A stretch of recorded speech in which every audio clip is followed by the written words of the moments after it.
चोक वापरून single tubelight चालू करा। आज आपण पाहणार आहोत की connection and starting of twin tubelight by using two chokes. म्हणजे काय की या प्रॅक्टिसमध्ये आपल्याला काय करायचं आहे की दोन ट्यूबलाइट रॉड दोन चोकच्या साहाय्याने आपल्याला कनेक्शन करून त्याला सुरुवात करायची आहे। हे जे प्रॅक्टिकल जे आपण पाहणार आहोत प्रॅक्टिकल तुम्ही बरेचदा पाहिलं असेल की आपण काय करतो की एकाच सर्किटमध्ये दोन वेगवेगळ्या फिटिंग्स लावतोय आपण। त्या सर्किटचा उपयोग किंवा या प्रकारच्या ट्यूबलाइटचा उपयोग ऑफिसेसमध्ये, त्याच्यानंतर हॉलमध्ये, त्याच्यानंतर औद्योगिक क्षेत्रामध्ये अशा ठिकाणी केला जातो। मग आता याच्यामधलं आपल्याला करायचं काय आपल्याला याच्यामध्ये, तर आपल्याला काय करायचं आहे दोन वेगवेगळ्या फिटिंग्स घ्यायच्या आहे। दोन वेगवेगळ्या फिटिंग्स घेतल्यानंतर त्याची जे ऍक्सेसरीज आहे आपल्याला ते ऍक्सेसरीज दोन वेगवेगळ्या फिटिंग्सवर फिट करायचे आहे आणि त्याचं सर्किट तयार करून ते ट्यूबलाइट आपल्याला चालू करायचं आहे। मुख्य उद्देश काय आपल्या प्रॅक्टिकलचा, त्याच्यामध्ये कनेक्शन कसं करायचं आपल्याला, म्हणजे जे दोन ट्यूबलाइट आहे त्याचं कनेक्शन कसं करायचं, सिरीज मध्ये करायचं आहे की पॅरलल मध्ये करायचं आहे, दोन चोक सिरीज मध्ये जोडायचे की पॅरलल मध्ये जोडायचे आहे ते आपल्याला याच्यामध्ये पाहायचं आहे। तर या प्रॅक्टिकलचं आपलं नाव आहे, नेम ऑफ प्रॅक्टिकल आहे आपलं की connection and starting of twin tubelight by using two separate choke. म्हणजे दोन चोक घेऊन, दोन रॉड घेऊन, दोन फिटिंग्स घेऊन आपल्याला त्याचं कनेक्शन करायचं आहे। त्या प्रॅक्टिसचा उद्देश आपल्याला connection of two tubelights and choke in circuit diagram, starting and testing of twin tubelight. म्हणजे आपल्याला काय करायचं आहे याच्यामध्ये दोन ट्यूबलाइट घ्यायचे आहे, दोन ट्यूबलाइट आपल्याला जोडायचं आहे, पहिले त्याचं सर्किट डायग्राम तयार करायचा आहे। सर्किट डायग्राम प्रमाणे जे आवश्यक साहित्य आहे त्या साहित्याची निवड करायची आहे। त्याच्यानंतर ते सर्किटनुसार त्याचे कनेक्शन करायचे आहे, कनेक्शन चेक करून ते टेस्ट लॅम्पच्या सहाय्याने चेक करून त्याच्यानंतर त्या ट्यूबलाइटला स्टार्टिंग करायचं आहे। आणि आपण हे पाहणार आहे प्रॅक्टिकलमध्ये की ते दोन ट्यूबलाइट आपण सिरीज मध्ये जोडतोय की पॅरलल मध्ये जोडतोय। या प्रॅक्टिकलमध्ये आपल्याला कोणत्या कोणत्या स्किल्स आपल्यामध्ये येणार आहे। सर्वात पहिले आपण पाहणार की पहिली स्किल आपल्यामध्ये की आपल्याला selection of tools and material as per requirement.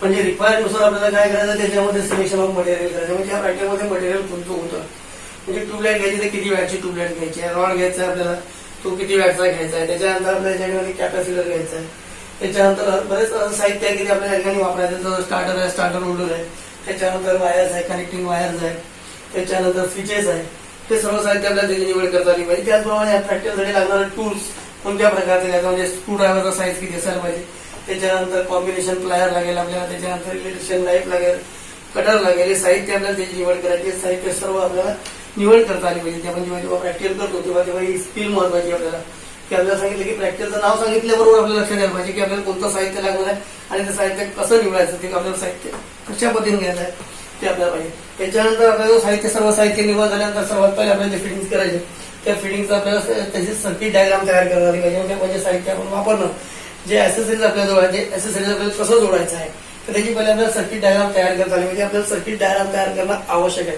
Circuit diagram प्रत्येकाला तयार करता आली पाहिजे। सर्किट डायग्राम मध्ये काय असतं की त्याच्यामध्ये आपण जे ऍसेसरीज जोडणार, जसं उदाहरण चोक जोडणार, हा चोक कुठं जोडायचा आहे आपल्याला, स्टार्टर जोडायचा आहे ते कुठं जोडायचं आहे, स्विच कुठं जोडायची आहे, त्याच्यानंतर त्याची फिटिंग्स आपण जी केलेली आहे ती पट्टी जी असते त्या पट्टीचे कनेक्शन कसे करायचे ते आपल्या सर्किट डायग्राम प्रमाणे करायचे। मग आपल्याला सर्किट डायग्राम येणे आवश्यक आहे, तयार करता आली पाहिजे। सर्किट डायग्राम फेज वायर कसा असतो, त्याच्यानंतर न्यूट्रल वायर कसा असते, त्या सुद्धा गोष्टी आपल्या त्या ठिकाणी सर्किट डायग्राम मध्ये दाखवायच्या। त्याच्यानंतर आहे tube rod and choke starter fitting. म्हणजे आपण जी पट्टी आहे त्या पट्टीवरती आपल्याला काय करायचं ट्यूबलाइट बरोबर फिट करता आला पाहिजे। बरेचदा काय होतं की आपण जेव्हा ट्यूबलाइटचा रॉड फिट करतो तो बरोबर तो फिट होत नाही, साईड होल्डर मध्ये तो बरोबर बसल्या जात नाही, बरेचदा त्याच्या पिना तुटतात, कधी कधी त्याचं लूज कनेक्शन होऊन जातं, ते सुद्धा आपल्याला बरोबर तो रॉड फिट करता आला पाहिजे। त्याच्यानंतर चोक आपण जो वापरतो तो पट्टीवरती चोक बसवल्यानंतर त्याचं कनेक्शन कसं करायचं, त्याची टेस्टिंग कशी करायची आपल्याला ते सुद्धा आपल्याला माहिती आहे। याच्या अगोदर मी तुम्हाला सांगितलं की चोक कसा टेस्ट करायचा, स्टार्टर कसं टेस्ट करायचं, ट्यूब रॉड कसा टेस्ट करायचा अगोदर आपण अगोदरच्या प्रॅक्टिकलमध्ये आपण पाहिलेलं आहे। त्याच्यानंतर टेस्टिंग, सर्व कनेक्शन आपण सर्व फिटिंग बरोबर केलेले आहे, सर्किट डायग्राम प्रमाणे कनेक्शन केल्यानंतर पहिले टेस्टिंग घ्यायची आपल्याला। टेस्ट लॅम्पच्या सहाय्याने आपल्याला त्याची टेस्टिंग घ्यायची आहे। म्हणजे जे तुम्ही सर्किट जे तयार करता ते सर्किट आपण चेक केल्यानंतर त्या सर्किटच्या टेस्ट लॅम्पच्या सहाय्याने आपल्याला टेस्टिंग करायची आहे। म्हणजे आपले कनेक्शन बरोबर आहेत किंवा नाही आहे, किंवा सर्किटमध्ये पुढे ओपन आहे की नाही हे आपल्याला टेस्ट लॅम्पद्वारे आपल्याला समजतं आहे। त्याचप्रमाणे आपण जे वायर बसवलेले आहेत, ज्या ठिकाणी फिटिंग्स केलेली आहे, वायरचे कनेक्शन केलेले आहेत, ते सर्व कनेक्शन बरोबर आहेत किंवा नाही ते आपल्याला पाहायचं आहे। त्याच्यानंतर आता स्टार्टिंग, सर्व कनेक्शन झाल्यानंतर टेस्टिंग केल्यानंतर आपल्याला स्विच ऑन करायचे। स्विच ऑन केल्यानंतर पाहायचं की याच्यामध्ये जे आपण दोन ट्यूबलाइट वापरले होते ते दोन ट्यूबलाइट कसे लागतात, दोन्ही पॅरलल मध्ये जोडलेले आपण, दोन चोक आपण त्याच्यामध्ये जोडलेले आहे, मग त्याचा इफेक्ट काय होतो, त्याच्यामध्ये लॅम्प कसे लागतात, त्याच्यात एखादा त्याच्यातला लॅम्प जर लागत नसेल तर त्याच्यामध्ये कोणते दोष आलेले आहेत ते आपल्याला शोधता आले पाहिजे. त्याच्यानंतर असं आहे की आपण जी फिटिंग केलेली आहे ट्विन ट्यूबलाईटची जी फिटिंग आहे ही कुठे वापरतो आपण जनरली घरगुती याच्यामध्ये सिंगल ट्यूबलाईट फिटिंग वापरतो. मग हे 2 ट्यूबलाईटची फिटिंग जी आहे ट्विन ट्यूबलाईट फिटिंग ही कुठे वापरतात त्याचे अप्लिकेशन्स काय आहेत ते आपल्याला प्रॅक्टिकलद्वारे समजणार. अशा प्रकारच्या सर्व स्किल आपल्यामध्ये त्या येणार आहेत. या प्रॅक्टिससाठी आपल्याला मटेरियल काय लागणार आहे आपल्याला प्रॅक्टिससाठी मटेरियल लागणार आपल्याला चोक 40 वॅट 2 नंबर. त्याच्यानंतर निऑन साईड स्टार्टरला लागणार आपल्याला 40 वॅट साठी लागणार 40 वॅट ट्यूबलाईटसाठी लागणार 2 नंबर.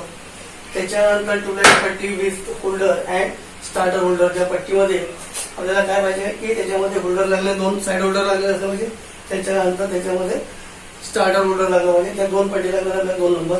त्याच्यानंतर हे सर्व कंट्रोल करण्यासाठी आपल्याला लागणार सिंगल पोल स्विच त्याच्यामध्ये 1 नंबर लागणार आपल्याला. त्याच्यानंतर त्याच्यामध्ये कॅपॅसिटर लागणार आपल्याला कोणत्याही ट्रोबोस्कोपिक इफेक्ट कमी करण्यासाठी याच्यामध्ये आपण एक कॅपॅसिटर वापरणार 4 एमएमपीचा कॅपॅसिटर आपल्याला 1 नंबर लागणार आहे. त्याच्यानंतर या प्रॅक्टिकलमध्ये आपल्याला कनेक्शन करण्यासाठी जे वायर लागणार त्याच्यामध्ये आपण flexible copper wire as per requirement घेऊ शकतो. साधारणतः 3 ते 4 मीटर आपल्याला वायर लागेल किंवा कधी आपण जर फ्लेक्झिबल वायर वापरत नसेल तर 1 mm² standard PVC copper wire वापरले तरी चालेल. हे सर्व साहित्य जे आपल्याला ऍज पर प्रॅक्टिकलनुसार निवड करायची आहे. निवड करण्याबरोबर लक्षात ठेवायचं की आपण जे साहित्य वापरतो ते आपल्याला चेक करून घ्यायचं आहे. त्याच्यामध्ये चोक त्याच्यानंतर स्टार्टर त्याच्यानंतर यामध्ये लागणारे रॉड ते सुद्धा आपल्याला लागणार आहे. 2 ट्यूबलाईट रॉड सुद्धा आपल्याला या ठिकाणी लागणार आहे. आपल्याला या फ्रॅक्चरमध्ये आपल्याला टूल्स जे लागणार आहे आपल्याला त्याच्यामध्ये लागणार आपल्याला इन्सुलेटेड कॉम्बिनेशन प्लायर 150 1 नंबर. त्याच्यानंतर cut side cutting plier insulated 150 mm 1 number. त्याच्यानंतर screwdriver 150 mm 1 number. Connector 100 mm 1 number. Neon tester 1 number. Test lamp 1 number आणि इलेक्ट्रिशियन नाईफ 1 नंबर. हे जे आपण अवजार जे वापरणार आहोत ते अवजारे सर्व इन्सुलेटेड अवजारे असले पाहिजे आणि या अवजाराचा वापर करताना ज्या कामासाठी आपण ते अवजारे वापरणार आहोत त्या कामासाठी त्याचा वापर झाला पाहिजे.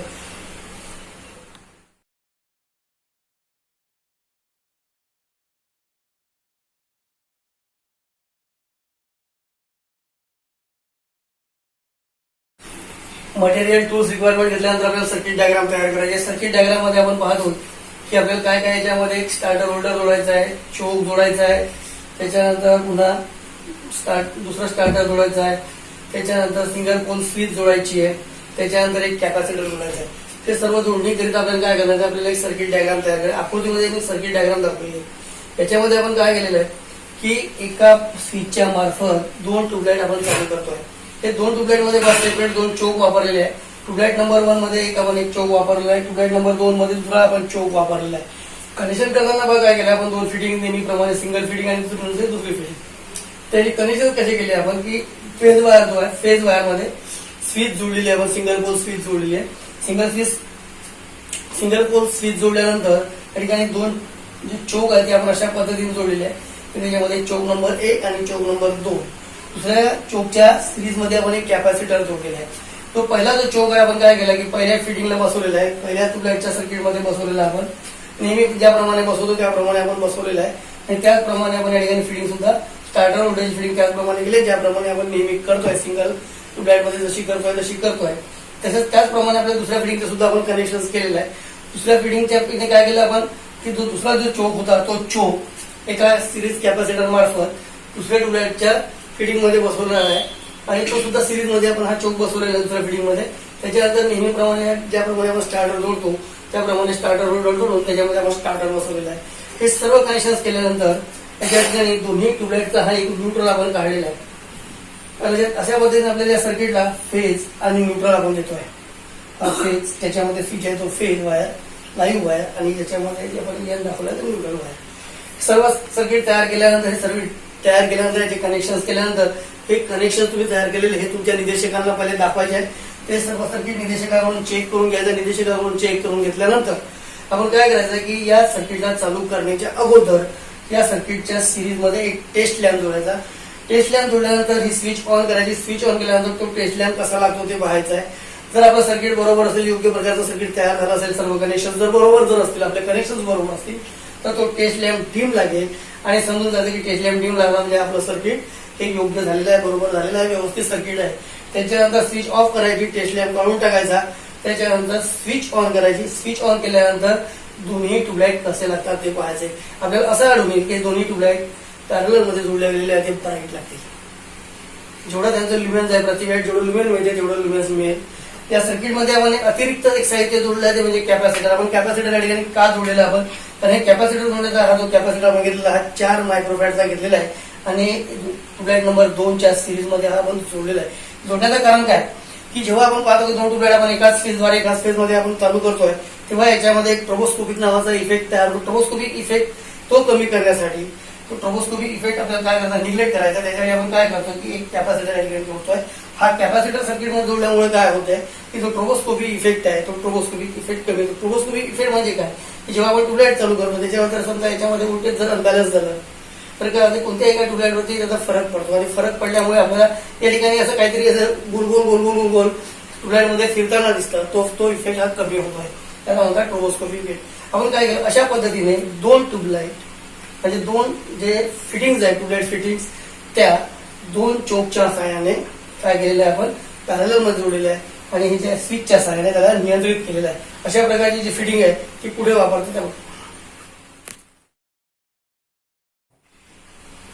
आपण पॅटेल तयार झाल्यानंतर पॅटेल आपलं तयार केलं. आपण पॅटेल केल्यानंतर आपल्याला पाहिजे प्रिकॉशन्स आवश्यक आहे. तर पहिली सर्वात पहिली महत्वाची जी प्रिकॉशन्स आपल्याला जी घ्यायची ती प्रिकॉशन म्हणजे काय, select proper tools and material. आपण जे साहित्य घेणार जे अवजारे वापरणार ते योग्य पद्धतीने आपण वापरले पाहिजेत. कारण काय आपलं मटेरियल जर योग्य मापाचं नसेल तर आपल्याला प्रॅक्टिस करताना त्रास होईल. त्याच्यानंतर दुसरी महत्वाची गोष्ट, टूल जे आपण घेणार त्या टूलचा जे वापर करणार ते योग्य कामासाठी झालं पाहिजे. वेगवेगळ्या कामासाठी टूल्सचा वापर करता कामा नये. जसं उदाहरणार्थ स्क्रूड्रायव्हर हा कशासाठी आपण वापरतो त्याचा उद्देश काय आहे आपल्याला माहिती आहे. तर स्क्रूड्रायव्हर ठोकण्यासाठी वगैरे जर वापरत असेल तर तो टूल स्क्रूड्रायव्हर हा खराब होऊन जाईल.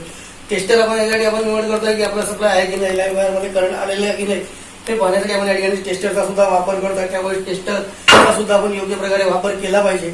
त्याच्यानंतर आपण अवॉइड लूज कनेक्शन्स आहे ते कनेक्शन लूज असायला पाहिजे. जर कनेक्शन समजा लूज कनेक्शन असेल तर त्या ठिकाणी काय होणार, शॉर्ट सर्किट होईल.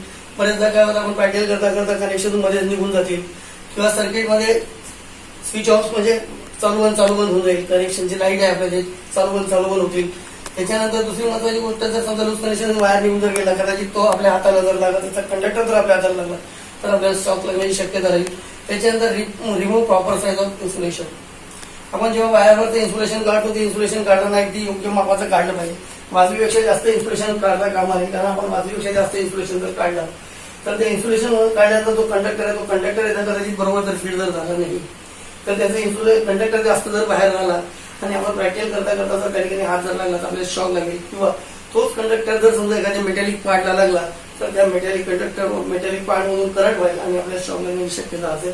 त्याच्यानंतर connect switch in phase wire. आपण जे स्विच जोडतो ती नेहमी स्विच ही फेज वायर मध्येच जोडली पाहिजे. त्याच्यानंतर फेज वायरसाठी आपण जे कलर कोड वायर घेणार तो शक्यतो म्हणजे लाल रंगाचा घेतला पाहिजे. न्यूट्रल वायर हा काळ्या रंगाचा घेतला पाहिजे. कारण की आपल्याला लक्षात येतं की यामधला लाईव्ह वायर कोणता आहे, त्याच्यानंतर न्यूट्रल वायर कोणता आपल्याला लक्षात येतं. आणि नेहमी आपण काय करतो की लाईव्ह वायर आपल्याला जो करंट आहे लाईव्ह वायर मधून वाहत असतो त्यामुळे आपल्याला करंट आणि होणारा कंट्रोल करायचा आहे. त्यामुळे स्विच नेहमी फेज वायर मध्ये जोडली पाहिजे. त्याच्यानंतर कनेक्ट चोक इन सिरीज. आपण जे चोक जे आपण जोडणार आहोत ते चोक नेहमी सिरीज मध्ये जोडले पाहिजे. आपण जी ट्यूबलाईटच्या आणि रॉडच्या आणि फेज वायरच्या सिरीज मध्ये आपल्याला जोडायचं आहे. त्याच्यानंतर मेक करेक्ट सर्किट डायग्राम. आपण जोपर्यंत आपली जी सर्किट डायग्राम ही योग्य असली पाहिजे, म्हणजे सर्किट डायग्राम आपण तयार करतो कारण आपलं सर्व कनेक्शन सर्किट डायग्राम वरती आहे. त्यामुळे सर्किट डायग्राम आपली ही योग्य असायला पाहिजे. सर्किट डायग्राम नुसार आपल्याला कनेक्शन करायचे आहे. कनेक्शन त्या सर्किट डायग्राम मुळे आपण जेव्हा करतोय तेव्हा त्याच्यामध्ये कुठल्याही प्रकारचे दोष निर्माण होता कामा नये. जर समजा तुमची सर्किट डायग्राम चुकली असेल तर तुमचे कनेक्शन चुकणार आणि कनेक्शन चुकले तर त्या ठिकाणी एखाद्या कनेक्शन जर जास्त मोठ्या प्रमाणात चुकले असेल म्हणजे जसं उदाहरणार्थ शॉर्ट सर्किट झालं असेल, फेज न्यूट्रल एकत्र आला असेल तर त्या ठिकाणी शॉर्ट सर्किट होऊन जाईल. एखादा वायर जर समजा तुमचा मेटॅलिक पाडला लागला असेल त्या ठिकाणी करंट व्हाईल. म्हणून लक्षात ठेवायचं की आपल्याला सर्किट डायग्राम सुद्धा करेक्ट सर्किट डायग्राम तयार करायचे. त्याच्यानंतर सर्वात महत्वाची गोष्ट म्हणजे की आपण जेव्हा स्विचिंग ऑपरेशन करतो म्हणजे जेव्हा आपण ट्यूबलाईट चालू किंवा बंद करणं, जेव्हा स्विच ऑन करणार आपण तेव्हा आपण स्विच ऑन केल्यानंतर जर एखादा ट्यूबलाईट त्यामध्ये लागत नसेल तर तो चेक करण्यासाठी तुमच्याकडे त्यामध्ये करंट वाहतोय की नाही वाहतोय त्यासाठी तुम्हाला निवॉन टेस्टर दिलेला आहे. त्या निवॉन टेस्टरमधून तुम्हाला चेक करून घ्यायचं की त्याच्यामधून करंट वाहतोय की नाही वाहतोय ते पहिले चेक करा. करंट वाहत नसेल तर पहिले स्विच बंद करा. स्विच बंद केल्यानंतर त्याचे जे कनेक्शन आहे ते कनेक्शन चेक करा. त्याचा काय झालं तुमचा रॉड जर हा बरोबर बसला नसेल तर त्या रॉडला बरोबर व्यवस्थित बरोबर. त्याच्यानंतर जर समजा कनेक्शन स्टार्टर होल्डरमध्ये कनेक्शन बरोबर नसेल तर कनेक्शन चेक करा. त्याच्यानंतर साईड होल्डरमध्ये असलेले सुद्धा वायर जे आपण जोडलेले आहे ते सुद्धा तुम्ही चेक करा. आणि त्याच्यानंतर सर्व कनेक्शन पुन्हा एकदा रिकनेक्शन करा आणि परत स्विच ऑन करा. आणि स्विच ऑन केल्यानंतर तुम्ही लाईट चालू होते की नाही ते बघा. त्याच्यानंतर स्विचिंग ऑपरेशन करताना स्विचिंग ऑपरेशन आपण जेव्हा करतो म्हणजे जेव्हा आपण स्विच ऑफ करतो आहे तेव्हा काय होतं की बरेच आपल्याला सवय असते की आपण पाहत नाही. कधी कधी काय करतो की कनेक्शन पटकन काढतो. चालू याच्यामध्ये कनेक्शन काढायचा प्रयत्न करतो. पहिले तुम्हाला स्विच ऑफ करायचे. स्विच ऑफ केल्यानंतर सर्व कनेक्शन रिमूव्ह करायचे. अशा पद्धतीने आपण जे प्रॅक्टिकल घेतलेला आहे हा जो प्रॅक्टिकल आहे या प्रॅक्टिकलचा उपयोग कुठे केला जातो जनरली आपण पाहतो ट्विन ट्यूबलाईट म्हणजे 2 ट्यूबलाईट एकाच फिटिंगमध्ये आपण जेव्हा बसवतो तर अशा प्रकारची ट्यूबलाईट जे आहे ते ऑफिसेसमध्ये हॉलमध्ये औद्योगिक क्षेत्रामध्ये वापरले जातात. यामध्ये 2 फिटिंग्स असल्यामुळे पण मिळणारा प्रकाश हा सिंगल ट्यूबलाईटपेक्षा नेहमीच जास्त असतो.